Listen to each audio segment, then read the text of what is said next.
Assalamu alaikum. Il y a des personnes qui disent je ne crois pas en Dieu, je crois qu'en la science. D'accord. Et il y a un truc quand même qui est incohérent, c'est que toutes les personnes qui ont eu la science ont cru en Dieu. Donc ça montre quand même notre ignorance, n'est-ce pas? Parce que nous allons parler des scientifiques qui ont révolutionné, par exemple, le monde dans lequel nous vivons aujourd'hui. Et si on parle de Albert Einstein, par exemple, il a dit « Je crois au Dieu de Spinoza qui se manifeste dans l'harmonie de l'existence ».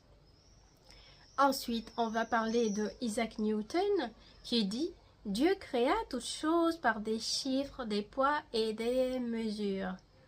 Ok, on va mentionner quand même Nikola Tesla qui a dit « Mon cerveau n'est qu'un récepteur.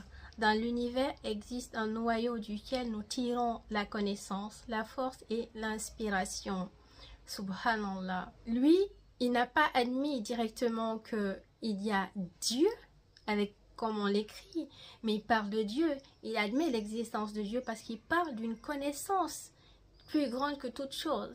Et nous savons que Allah, il a les 99 noms. Et parmi les 99 noms d'Allah, on a quoi? On a Al-Kabir. C'est lui qui connaît la vérité des choses. C'est lui qui détient toute connaissance. D'accord? Donc, c'est Allah, il a mentionné. Et ensuite, on va parler de Max Planck. Max Planck, qu'est-ce qu'il a dit? Il a dit, une force se manifeste dans les lois de l'univers. Une force infiniment supérieure à l'homme. Il admet aussi l'existence de Dieu.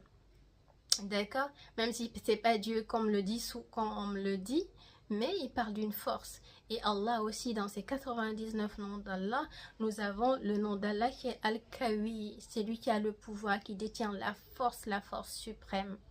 Subhanallah.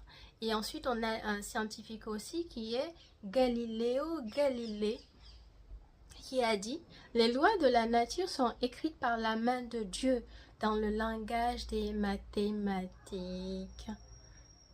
Alors on va clôturer avec Louis Pasteur qui a dit « Un peu de science éloigne de Dieu, beaucoup de science y ramène. » Subhanallah. Donc lorsqu'on dit qu'on ne croit qu'en la science, on ne croit pas en Dieu, il faut y méditer parce que ça prouve vraiment qu'on n'a aucune science.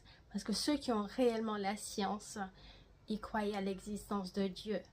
Et la science nous permet en fait de saisir quelque chose qui est insaisissable.